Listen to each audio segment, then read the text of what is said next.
Gérard Depardieu condamné, en tournage pour Fanny Ardant, ses répliques abjectes qui choquent. C'est un retour sur un plateau qui scandalise. Le 13 mai dernier, Gérard Depardieu a été reconnu coupable d'agression sexuelle sur 2 femmes lors du tournage du film Les Volets Verts, en 2021. Une affaire grave qui s'ajoute à sa mise en examen pour viol. Dans le cadre d'une plainte déposée par la comédienne Charlotte Arnoux. Pourtant, moins de 24 heures après sa condamnation, l'acteur est en plein tournage sur une île paradisiaque des Açores. Entre le 14 avril et le 24 mai, il campe le rôle principal du long-métrage Elle regardait sans plus rien voir, réalisé par Fanny Ardant, amie proche de l'acteur.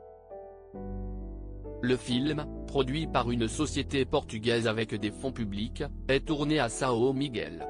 Et au vu du scénario, certaines répliques tenues par son personnage, un magicien mystérieux, passe très mal dans le contexte. L'une d'elles fait bondir, c'est ta chance de vivre libre, ne reste pas une victime. Se réjouir de la punition, c'est se rétrécir, se venger, pardonne et oublie. Le film raconte l'histoire d'une jeune femme amnésique, qui se croit responsable de la mort d'un homme. Elle est recueillie par un magicien, joué par Depardieu, qui va l'aider à reconstituer ses souvenirs traumatiques.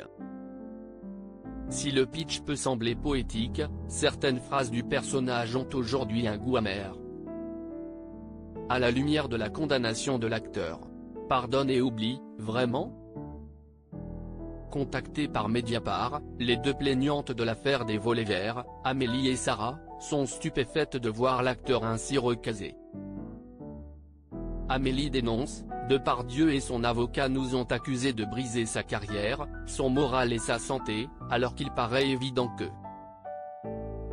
ce tournage à l'étranger était en réalité déjà planifié par la production depuis longtemps. Elle parle de mépris et même de manœuvres dilatoires pour faire traîner le procès, alors qu'un tournage était déjà calé dans l'agenda. En mars dernier, Gérard Depardieu affirmait pourtant à la barre, « Le cinéma, ça n'est plus pour moi. Il y a un moment où il faut s'arrêter. D'ailleurs j'arrête ». Une déclaration qui contraste fortement avec sa présence actuelle sur un plateau. Ce n'est pas la première fois qu'il annonce sa retraite, en octobre 2023 déjà, son agent disait qu'il n'acceptait plus de projet. Visiblement, certaines exceptions existent. Sarah, l'autre plaignante, s'interroge, être condamnée pour agression sexuelle n'empêche visiblement pas de tourner. Elle ajoute être choquée et étonnée.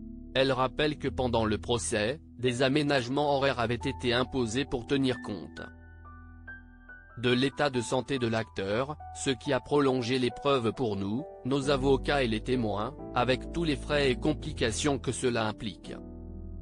Amélie, elle, s'inquiète de l'après, avec sa condamnation aujourd'hui, que va-t-il se passer ?